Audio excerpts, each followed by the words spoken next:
Salut à tous. Hello. On se retrouve là dans une des dernières vidéos de l'aménagement d'Obi. On est sur la dernière ligne droite, mais j'avoue qu'on manquait un petit peu de motivation pour finir. Du coup, on a fait appel à notre joker. Nos jokers.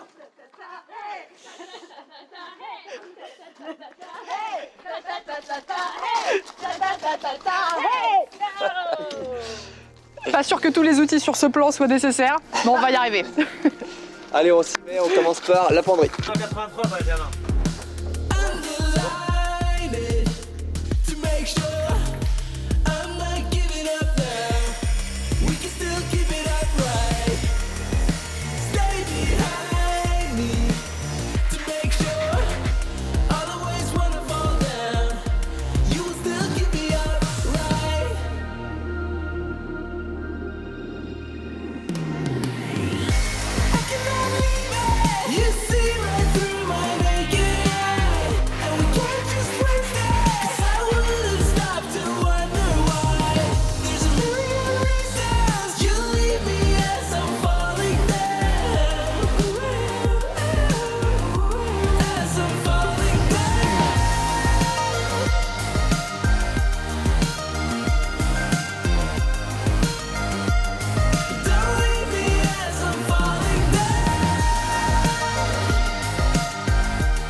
Donc en façade, on va avoir une table qui va venir juste ici avec des grosses coulisses qui vont nous permettre de manger directement en face. On a deux gros placards, un gigantesque et un qui est séparé en deux. À l'étage en dessous, on a un petit placard qui va nous permettre de ranger tout le matos photo. Juste ici, on a deux tiroirs qui sont pour les poubelles. On va y rajouter des poignées une fois que ça sera peint, qui sont quand même vachement profondes parce que ça fait déjà tout ça. Et juste là, on a le placard qui va nous servir pour les chaussures et on a la sortie de chauffage qui se trouve juste en dessous. Donc on va avoir les chaussures qui vont être toutes chaudes. Bon, maintenant que le bois a été protégé, on va s'occuper de la peinture. C'est Elisa qui va s'en charger et puis pendant ce temps-là, avec Benjamin, on va s'occuper du bureau qui va servir aussi de bibliothèque là-bas dans le coin.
Bon, voilà notre petit bébé.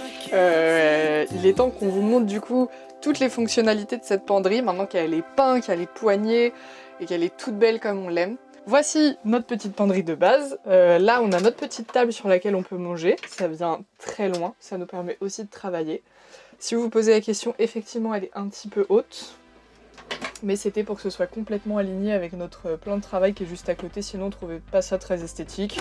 On a ensuite ici un grand placard quand même, qui nous permet de ranger quand même pas mal de choses, puisque là on a des livres, des papiers, là aussi encore des papiers, nos PC. Ensuite, le dernier placard de cette façade, c'est celui-ci, qui est très pratique aussi, puisqu'il permet de ranger tout le matos photo, notamment l'énorme sac photo de Guillaume. Je dis Guillaume parce que moi il est trop lourd et je peux pas le porter. Et en vrai il est tellement imposant qu'il nous fallait un rangement juste pour ça, donc trop pratique. Ensuite l'autre façade de notre penderie, dans laquelle on a ce qu'on appelle le grenier. En vrai c'est ce qui nous permet de ranger toutes nos écharpes, bonnets, gants, etc. On l'ouvre pas tout le temps depuis qu'on est en Espagne, je vous cache pas, mais un petit grenier bien pratique. Ensuite, le plus gros de la penderie, à savoir là où on range les vestes, c'est très profond et très grand. Ça nous a permis d'emmener quand même 8 vestes chacun. Et on peut aussi ranger la planche des chiens qui leur permet de descendre. Parce que le gros désavantage du chihuahua, il ne peut pas sauter du camion. Donc il fallait qu'on trouve une solution. Ensuite, pour le bas de notre penderie, toujours sur cette petite façade, du coup là il n'y a rien parce que c'est la profondeur du placard qui est de l'autre côté. Tout ici, on a notre meuble à chaussures, qui nous a permis quand même d'emmener pas mal de chaussures, puisqu'on a nos chaussures de sport, nos chaussures de rando, des chaussures un peu plus villes, chaussures d'été, donc on a tout emmené et tout rentre là-dedans, plus après il y en a qui traînent un peu dans le camion, mais c'est celles qu'on met tous les jours. Tiroir très important, les jeux de société. On voulait un petit tiroir à jeux de société quand même pour quand on se retrouve avec des copains, et en plus on en a une majorité où on peut jouer à deux, donc très important pour nous. Et un tiroir vide parce qu'on a encore beaucoup de place dans le van, on a prévu beaucoup de rangements, on s'en plaint pas, on est très content parce qu'on trouvera forcément une utilité. Mais pour être totalement honnête, à la base on pensait mettre ici les poubelles, par exemple poubelles recyclables et poubelles de la vie de tous les jours. Et en fait on s'est rendu compte qu'un tiroir très profond et très peu haut n'était pas du tout une bonne idée. Donc on a trouvé une autre place pour nos poubelles et ça c'est devenu tiroir jeu de société et un tiroir qui aura une autre fonction. On trouvera une autre fonction prochainement.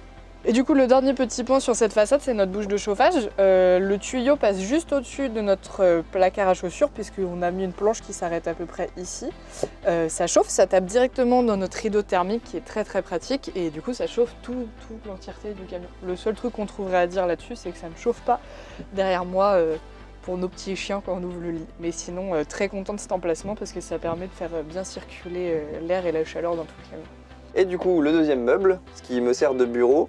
Donc en façade là, on a une prise 12 volts et une prise avec 2 USB pour recharger, et le PC et les accessoires, téléphone, et etc. pour le drone et tout, bref. Ensuite, on a deux petits placards en dessous qui servent à ranger l'appareil photo et les accessoires type GoPro, etc., les batteries supplémentaires.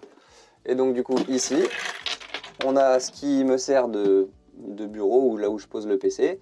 Le stockage, disque dur, l'emplacement pour pouvoir utiliser la souris, etc. Là, c'est le rangement de tous les accessoires, le casque, la souris, mes lunettes, l'enceinte, etc. Tout ce qui va me servir pour travailler, tous les câbles de chargement, etc. Bon, et bien voilà, c'était la dernière vidéo de l'aménagement et des travaux de notre camion. La prochaine vidéo va être vachement plus sympa et on attend depuis longtemps de la tourner parce que ça va être le reveal final du camion. Enfin! On va vous montrer tout l'intérieur et tous les secrets qu'on ne voit pas dans les vidéos. Ouais, effectivement, on va même parler de ce qu'il y a sous la cuisine, de toute la partie technique qui s'y cache un petit peu. On va rentrer un peu plus dans les détails, moins dans la fabrication je pense, mais un peu plus dans le fonctionnel. Et en attendant, si cette vidéo t'a plu, n'hésite pas à nous laisser un petit pouce en l'air. Et puis abonne-toi pour ne pas rater ce fameux reveal. Qu'on attend tous depuis 1 an et demi. On se dit à dans 15 jours, salut! Salut!